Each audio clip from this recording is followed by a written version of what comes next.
थंडीच्या दिवसांमध्ये गरमागरम जेवणाची एक वेगळीच मजा असते. मग ते गरमागरम सूप असो, तव्यावरची गरमागरम भाकरी असो किंवा वाफाळलेली गरमागरम खिचडी असो.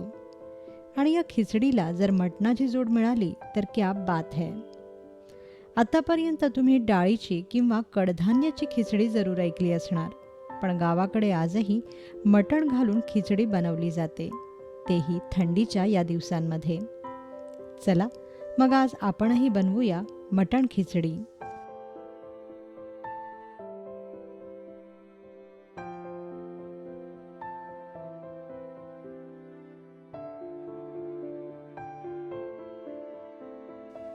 मटण खिचडी बनवण्यासाठी आपल्याला लागेल अर्धा किलो मटण,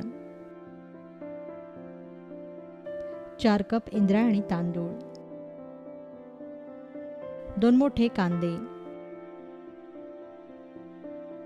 1 टोमॅटो, 10 ते 12 लसणाच्या पाकळ्या, आल्याचा 1 मोठा तुकडा, अर्धा इंच दालचिनीचा तुकडा,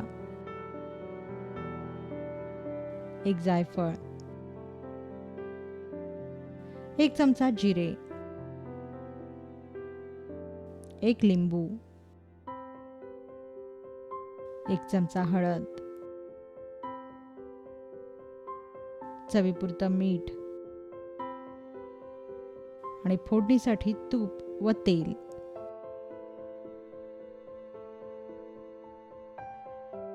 सर्वप्रथम स्वच्छ धुतलेल्या मटणाला मीठ, हळद व लिंबाचा रस लावून घ्या व 20 मिनिटं हे मटण मुरवत ठेवा.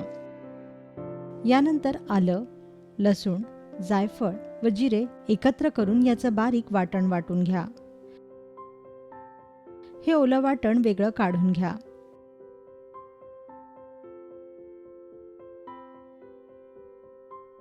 आता प्रेशर कुकरमध्ये 1 पळी तेल तापवायला ठेवा. या तेलात एक जाडसर चिरलेला कांदा घाला व छान परतून घ्या. कांदा भाजला की मग यात मुरवत ठेवलेलं मटण घाला व तेलावर छान परतून घ्या. किमान 5 मिनिटं तरी हे मटण भाजत राहा.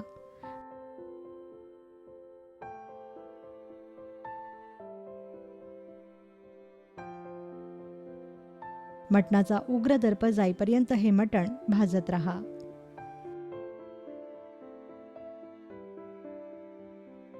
मग यात 4 ग्लास पाणी घाला.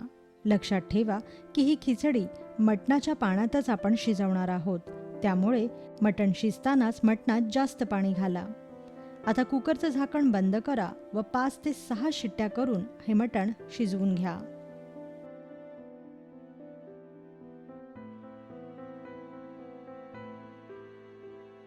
कुकर पूर्ण थंड झाला की मग उघडा आणि मटण शिजलेलं पाणी एका वेगळ्या भांड्यात काढून घ्या.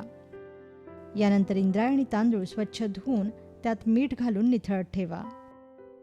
मग कुकरमध्ये तूप तापवायला ठेवा. आता फोडणीला तुपात दालचिनीचे तुकडे घाला. तापलेल्या तुपात चिरलेला कांदा व टोमॅटो घाला व परतून घ्या.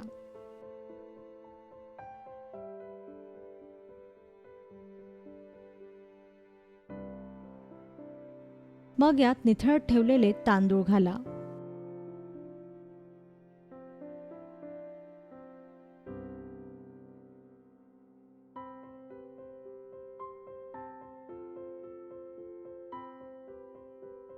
वरून यात आपण तयार केलेलं वाटण मिसळा. या वाटणात तांदूळ चांगले परतून घ्या.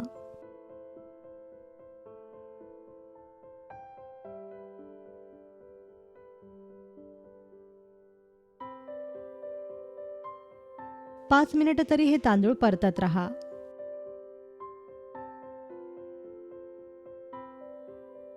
तांदूळ भाजला की मग यात मटण शिजवलेलं पाणी व मटणाचे काही तुकडे घाला आणि छान मिसळून घ्या.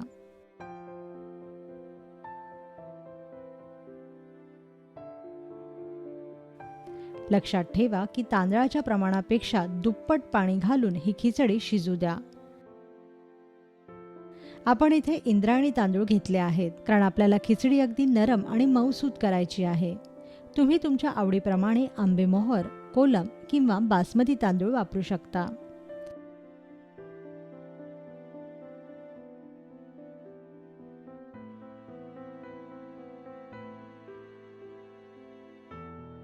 सर्वात अखेरीस गरज वाटल्यास यात मीठ घाला आणि झाकण लावून कुकरच्या 2 शिट्ट्या करून घ्या.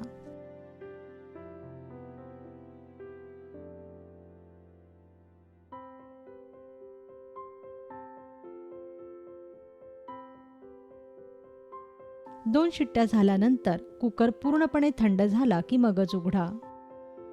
तयार झाली अतिशय पौष्टिक अशी मटण खिचडी.